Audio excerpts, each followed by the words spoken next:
Let's take a look at another problem. This one's a bit more interesting. We're giving a grid of m by n tiles.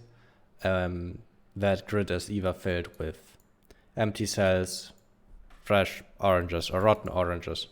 And every minute, any fresh orange that is in 4-directional adjacent, so north, east, south, west, to a rotten orange becomes rotten. Return the minimum number of minutes that must elapse before, until no cell has a fresh orange. If that is possible, if that is impossible, return -1. So, what do we know? We know we have a grid. We have oranges or states, empty,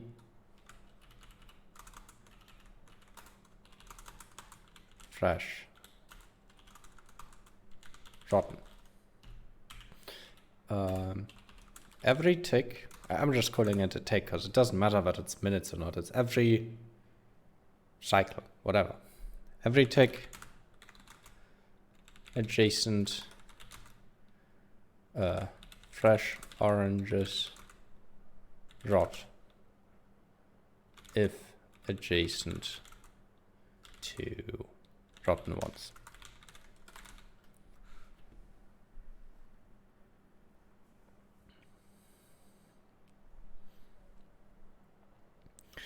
First instinct would be a graph exploration algorithm where we start with a orange and just explore the surrounding until we reach the end. And the longest path through that should be the number of cycles it takes, because we can only make one step. Well, not the longest path, the shortest path covering the longest distance. So a breadth first search would cover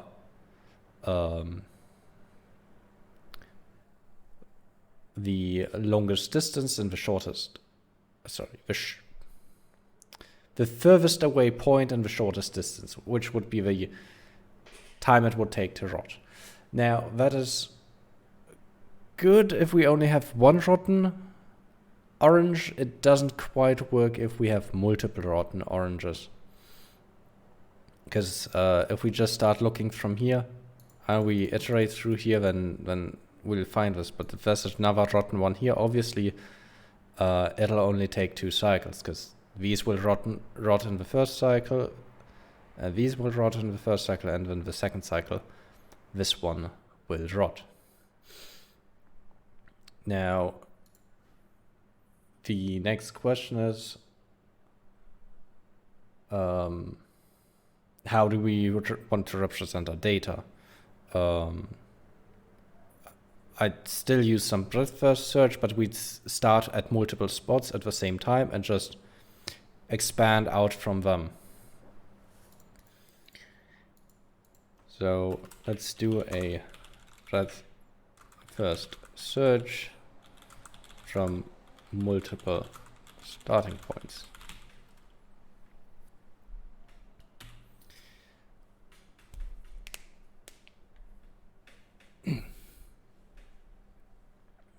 Usually the way a breadth first search works is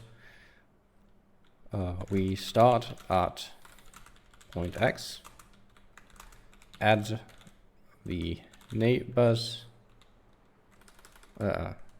start at point X, add neighbors to some queue,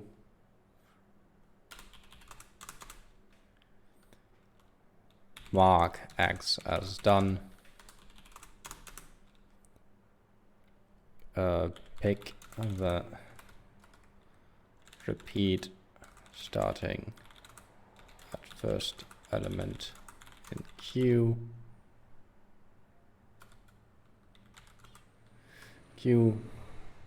until queue is empty. That's the general strategy of any breadth first search algorithm.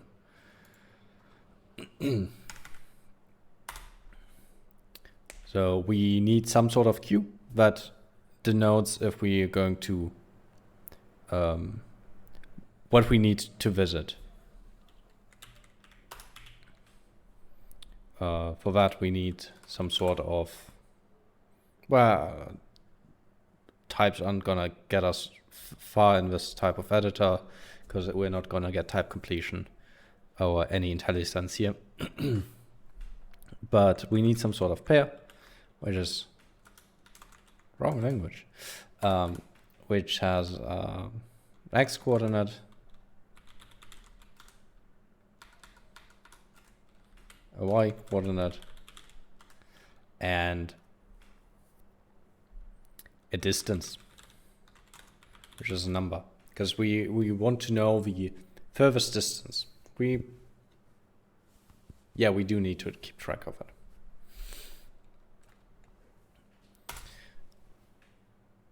We have xy distance, and we don't need to mark them as done actually, because our state already encapsulates it. Any rotten neighbor we find, we are not going to add to the queue. We are only going to add neighbors we haven't, that are fresh.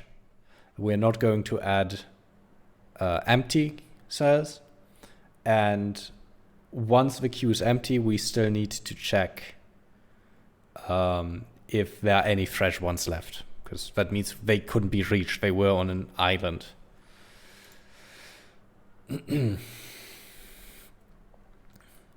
So we start with our queue. Let's just use an array for it. Const queue is a pair array, and we just start with the empty array. Now, in the first step, we're just going to collect all rotten ones into the queue. So for grid dot for each row and row for each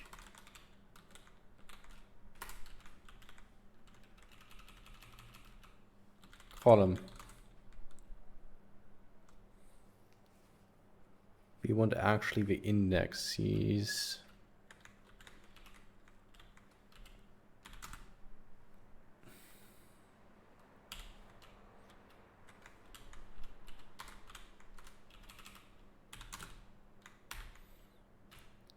And we actually don't care about column, and we're just going to add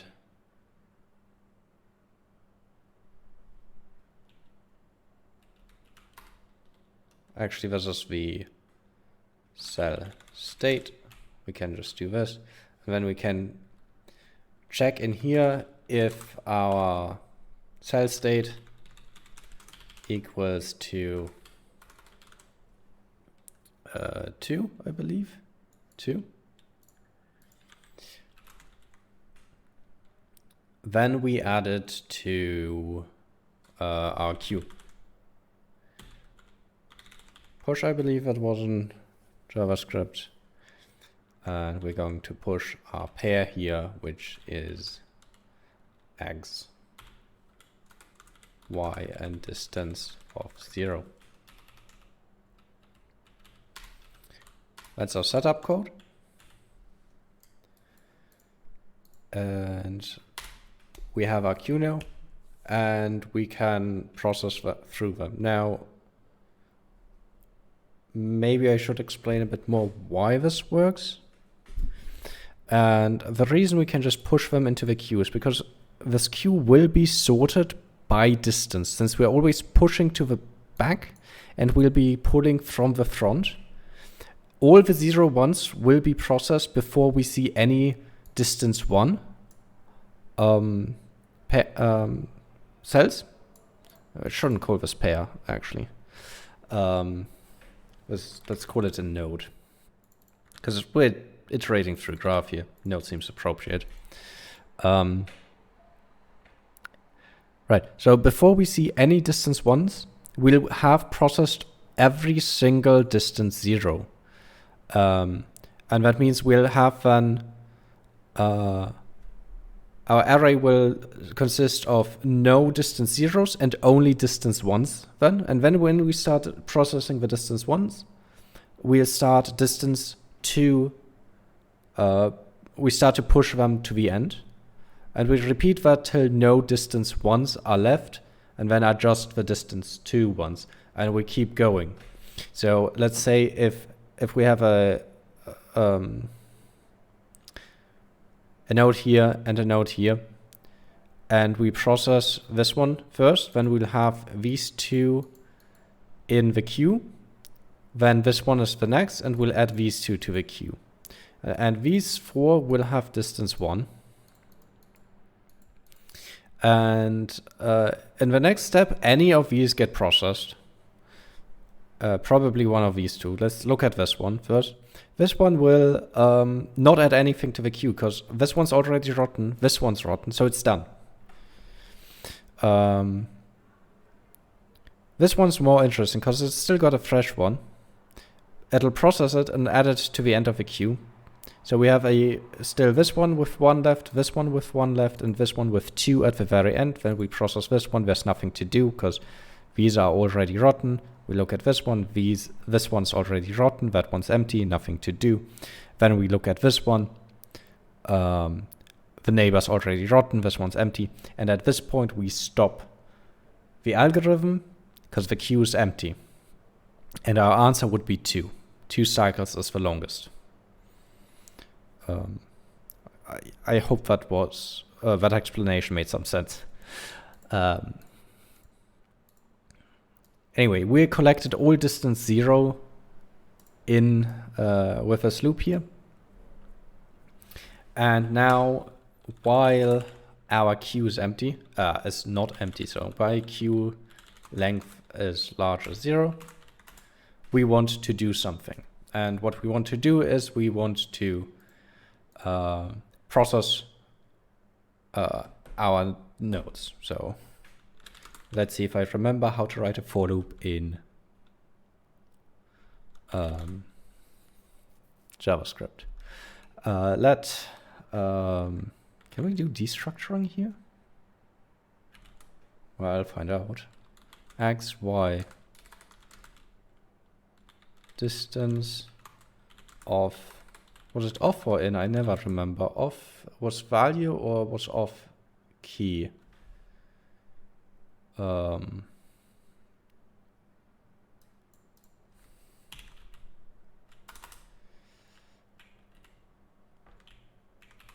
Let me just find that out.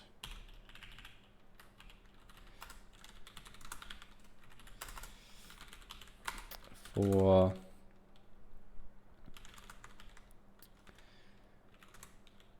off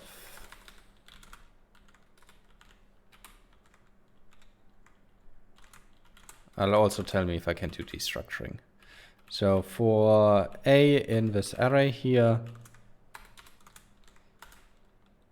let's just log this out. It's either off or in.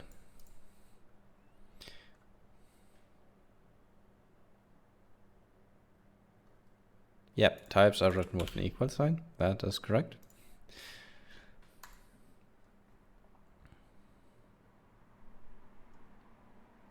A. So it's off, and we can do destructuring. I commented out this code because this would be an endless loop otherwise, because our array would never decrease in size, and we're already filling it, so it wouldn't be good. But anyway, we don't even want a for loop. We want to just get the first element of the array, and I believe that was shift. pop? I'm not sure.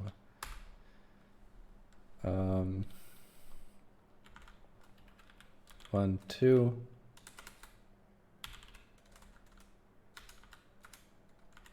Dot shift. It gives us 1, and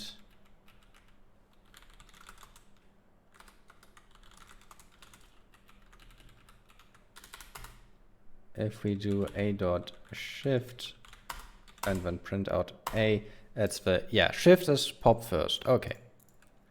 So we want to do a Q shift, and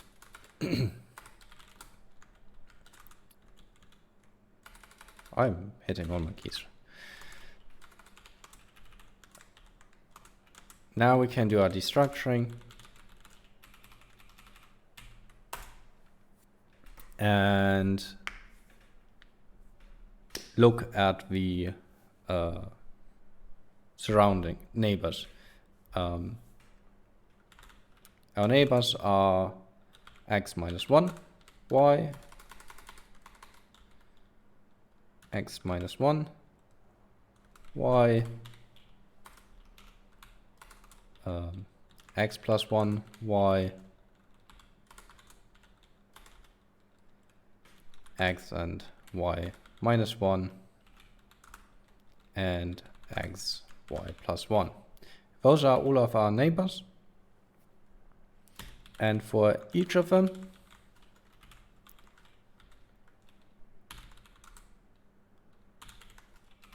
we want to do something. Specifically, we want to check if they're already rotten. What's the state? So our grid new y x. It's this order because I decided up here that the first dimension is y and the second dimension is x, so it stays the first dimension and second dimension. Stays x and y. So so our cell value is this here. Now there might be a problem, and the problem is if this is out of range. Essentially, if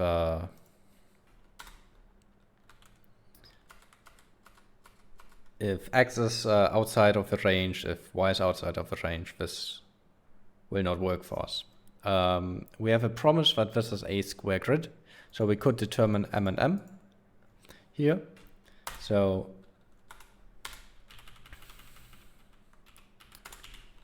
const, let's call it width, height equals grid.length, and const width equals grid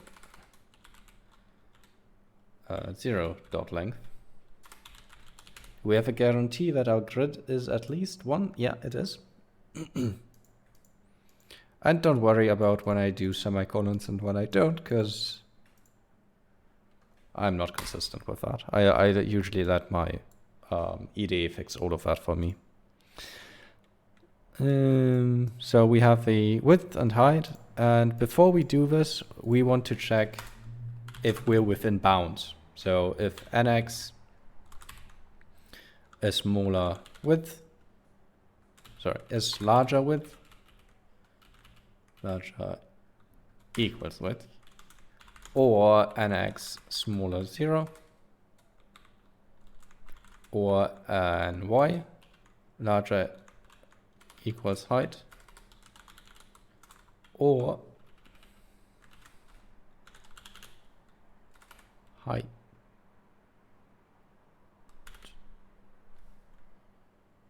now I'm not sure how height is written. Anyway, if this is smaller 0, then we just do a return. We continue on to the next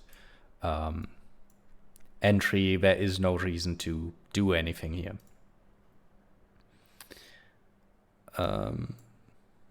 Otherwise, we know it's safe to access. And now we can check what the cell value is. So if cell value is 0, return. If cell value equals 1. Now we want to rewrite our state to 2. We want to consider it rotten now. And we add this to the queue. So let's add it to the queue.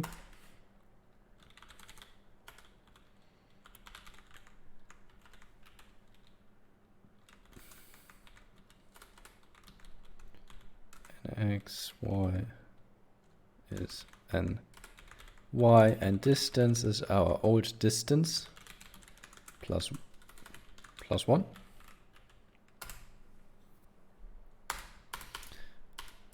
And then we're done. If cell value equals to 3, then we're also done. There's nothing to do. Now we can see that in 2 cases we just do nothing, so we can just remove them.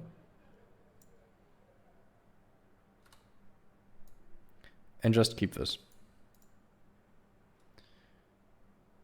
And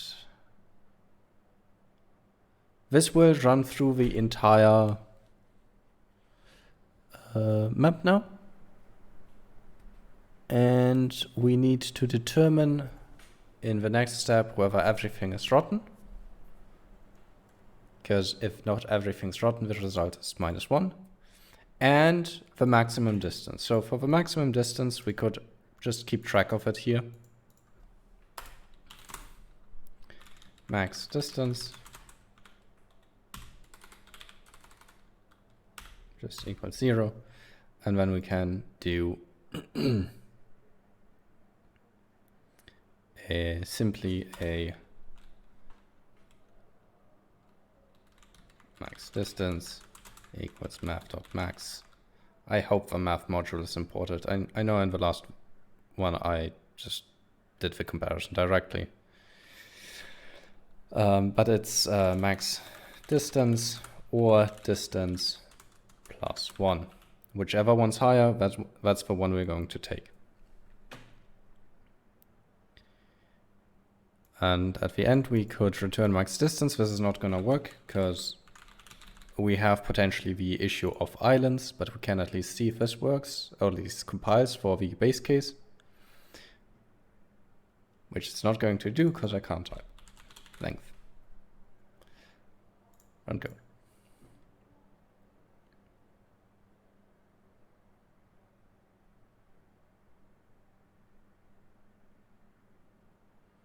Left side of comma operator and has no.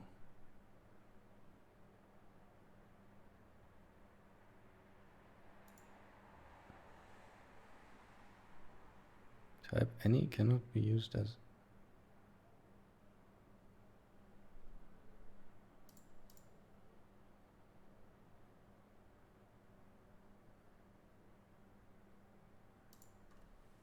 Do I have to type this?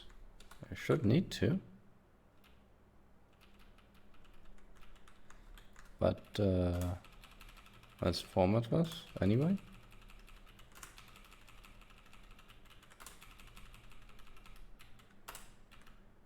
And let's say this is a as number. No, as an array of number.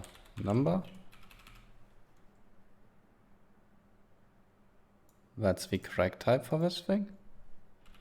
And let's move this into the next line, and then ideally this would have. Ideally I'd have auto formatting in here, but I don't. So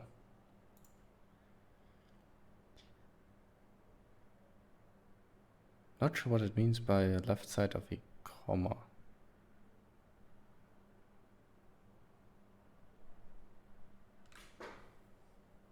Const xy. Oh, yeah, the semicolon. Now I need one. There we go. Because it interpreted this as a function argument to the shift, which is a 1, which makes no sense. Yeah, okay, so I needed to type this for some reason, even though the compiler should be able to figure it out that this is of this shape. Generally it can, but in this case apparently it can't. I like trailing commas.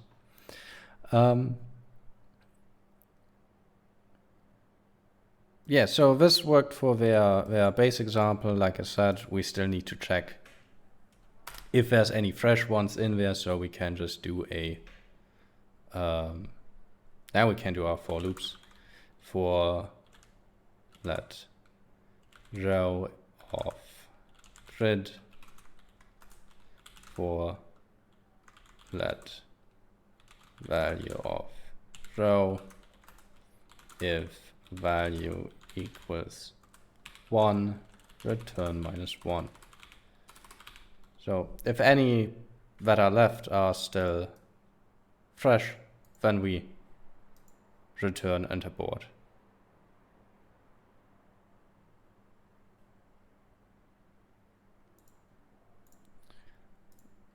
Let's try this.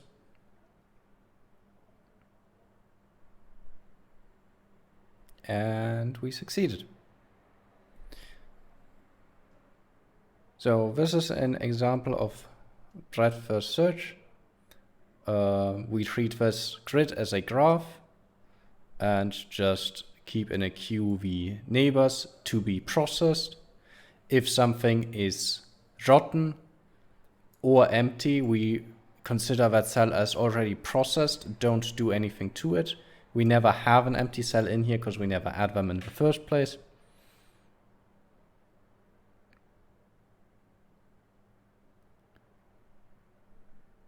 No, actually we do add them because we're always adding them here.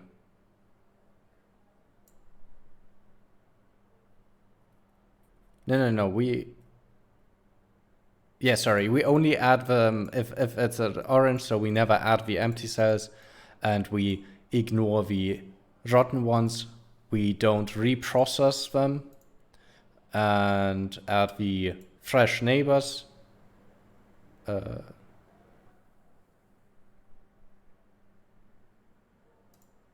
Yeah, exactly. We are in the fresh neighbors. The now rotten neighbors in the next cycle. Rotten neighbors, we add them to the grid, and then we do our safety check at the end if there was any islands, and then we return the max distance.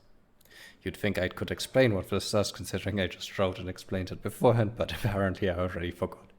Anyway.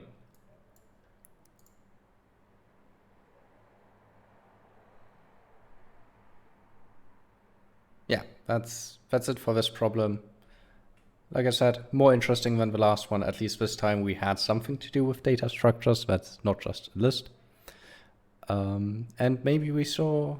No, we don't see why this is useful from this, but graph exploration, like flood filling or whatever you want to call it, is quite common and useful in a lot of applications. So I hope this helps someone.